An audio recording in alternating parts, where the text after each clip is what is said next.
vamos a platicar de esto, vamos a platicar de el premio que le da el rey de España a un personaje como Enrique Krause, de cómo es que en los medios de comunicación tradicionales lo están compartiendo como si se tratara de algo positivo, el hecho de que un mexicano sea premiado por un rey, un título inventado desafortunadamente para la humanidad, muchas situaciones aquí que tenemos que platicar, mi querido Abraham, y te doy la bienvenida, amigo.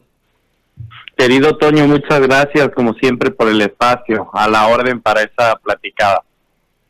Pues vamos a darle. Mira, antes de cualquier cosa, quiero compartir contigo algo que de hecho también comparte el año pasado. A finales del año pasado, un congresista español que se apellida Rufián, si no me equivoco, comparte pues una foto en la que aparece precisamente el rey Felipe VI saludando a nada más y nada menos que a Francisco Franco.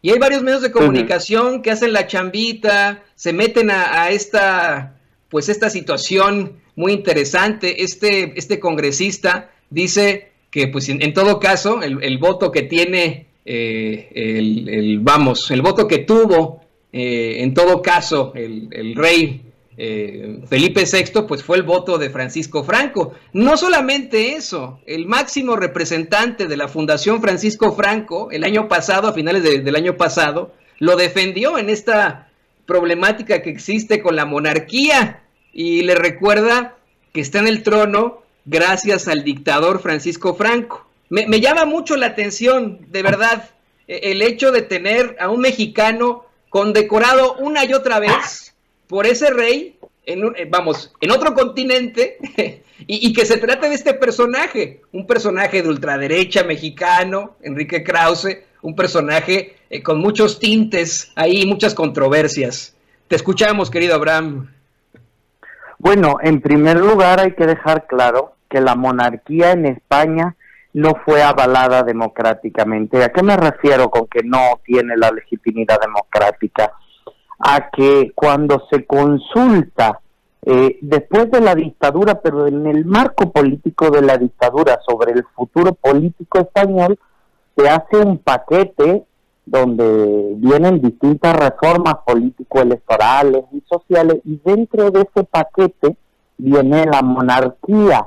O sea, los españoles tuvieron que votar o que siguiera la dictadura o un paquetito democrático sucinto, vacío, sencillito, donde además nos colaban a fuerza la monarquía, entre otros por la presión del ejército. Y eso ni siquiera mis papás pudieron votarlo. Estamos hablando de hace casi 5 décadas de esa votación. O sea, no es cierto que haya un refrendo democrático popular en España a la dictadura. Fue un chantaje, a la monarquía, fue un chantaje entre dictadura o monarquía, no había más para elegir, y además fue una votación que se dio hace ya casi 50 años, reitero, ni mis padres pudieron votar en ese referéndum. Pero bueno, una vez nos cuelan la monarquía, hay que dejar bien claro que el rey Juan Carlos, el papá del rey Felipe VI, que ahorita Juan Carlos se esconde por todo el mundo por su caso de corrupción, está que si en Dubái, que si no sé dónde, por sus cuentas bancarias en Suiza, sobornos en paraísos fiscales, pareciera, habrá que ver, la justicia tendrá que demostrarlo, y en un entorno de muy baja legitimidad entra el rey Juan Carlos porque él jura ante Francisco Franco y su equipo los principios del movimiento nacional. O sea, el rey Juan Carlos juró los principios de la dictadura franquista. Por eso, cuando muere Franco, su entorno dijo que estaba todo atado y bien atado. El rey Juan Carlos jura los principios de la dictadura franquista, los principios del movimiento nacional que se hacían llamar. Pero bueno, más allá de eso, se abre en España un proceso político donde un partido que se asemejaba en cierto momento a la izquierda, el PSOE, encabeza la reconstrucción del régimen político, y sin embargo los grandes cargos franquistas siguen quedando en lugares muy importantes, al frente de la policía en muchos casos, al frente del Poder Judicial, muchos se quedaron como jueces, como notarios, como registradores de la propiedad. No hay una ruptura clara con la dictadura franquista, y el proceso de transición español, que se suele vender como una transición pacífica y democrática, nos costó cerca de 800 muertos, 800 antifascistas que lucharon por la libertad, que fueron asesinados a manos de la policía, a manos del ejército, a manos de los grupos criminales de la extrema derecha. Muchos de esos criminales luego fueron condecorados por las instituciones españolas, así que no hay una ruptura clara con la dictadura. Pero más allá de eso, entre acusaciones de corrupción clarísima contra el rey Juan Carlos, es que abdica, renuncia a su reinado hace 6-7 años, y entonces entra su hijo, Felipe VI. Felipe, con una formación pues un poquito más contemporánea, sin los errores de forma que tenía su padre, sin decir las barbaridades que decía el rey Juan Carlos, y entra con una legitimidad, por supuesto, mermada, pero con el apoyo de determinados sectores de la sociedad. Pero hay que decirlo, y es muy importante, Toño, la monarquía ni siquiera tiene consenso en España. Somos más los que creemos que al jefe de Estado lo debemos elegir democráticamente, y que si Felipe VI quiere ser jefe de Estado, se presente a unas elecciones libres y democráticas. La inmensa mayoría de los españoles, incluso de los conservadores, somos republicanos.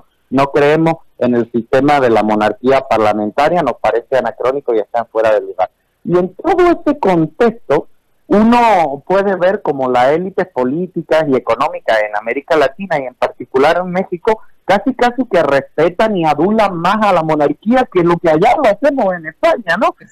En España, si te da un premio el rey, si te da un premio Felipe VI, pues tampoco es como que te emocione mucho, ni que te llene el alma, ni que sea un honor así como invaluable, ¿no? Y aquí en América Latina hay determinados personajes a los que le da un premio el rey de España y ya se sienten casi tocados por Dios. Recordemos que la figura de la corona no está avalada democráticamente, forma parte de un juego de equilibrio que nos impusieron para acabar con la dictadura. Y bueno, y Krause y compañía al final pues son más súbditos que la corona, que muchos de los que hemos vivido o tenemos la nacionalidad española, ¿no? Yo creo que esto solo muestra el malinchismo y la sumisión tan redundante de algunos personajes que ni siquiera es que estén demasiado contentos con la independencia mexicana, ¿no? Si por ello hubiera sido, serían súbditos de una corona todavía.